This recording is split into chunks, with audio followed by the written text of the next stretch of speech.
चला चला निवडणूक झाली, शिक्षणाची वाट लावायची वेळ आली. मोदी साहेबांनी मागील 2 दिवसांपासून पेट्रोल, डिझेल आणि सोनं खरेदी या सगळ्या गोष्टींवरती चर्चा करत असताना एक अत्यंत महत्वाची गोष्ट बोललेली आहे, ती म्हणजे शाळा ऑनलाईन करणे.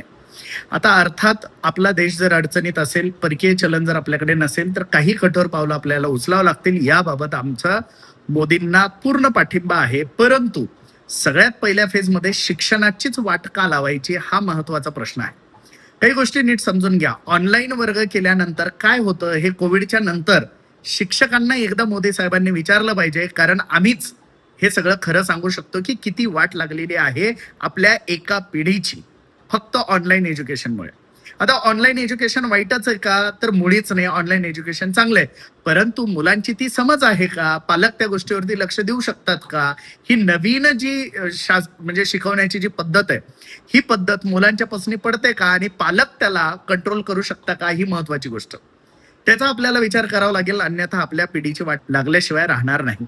आता दुसरी महत्वाची गोष्ट, आपल्या शाळा ऑनलाईन करू म्हणजे आम्हाला क्लास ऑनलाईन करावे लागतील.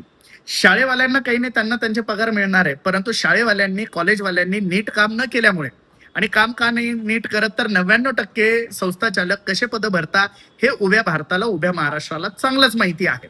त्यामुळे कॅपेबिलिटी असूनही आम्ही पैसा देऊ शकत नाही, म्हणून तिथे पोहोचलो नाही. म्हणून आम्ही खाजगी क्लासेस सुरू केले आणि आता या खाजगी क्लासेसला ऑनलाईन करा असं यांचं म्हणणं आहे. या खाजगी क्लासेसला आम्ही लाखो रुपयांचं भाडं भरत असतो, लाखो रुपये खर्च करत असतो. याच्याबद्दल मोदी शेठ सोडा, पण महाराष्ट्राचे लाडके देवाभाऊ आम्हाला मार्गदर्शन करतील का, एवढी एक अपेक्षा क्लासेसच्या माध्यमातून मी तुम्हाला करत आहे.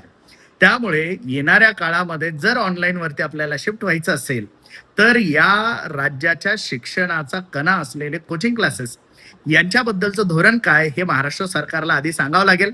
आमच्यासाठी काय हे आधी महाराष्ट्र सरकारला सांगावं लागेल, कारण आम्ही जर स्टेबल राहिलो तरच विद्यार्थ्यांना आम्ही चांगलं देऊ.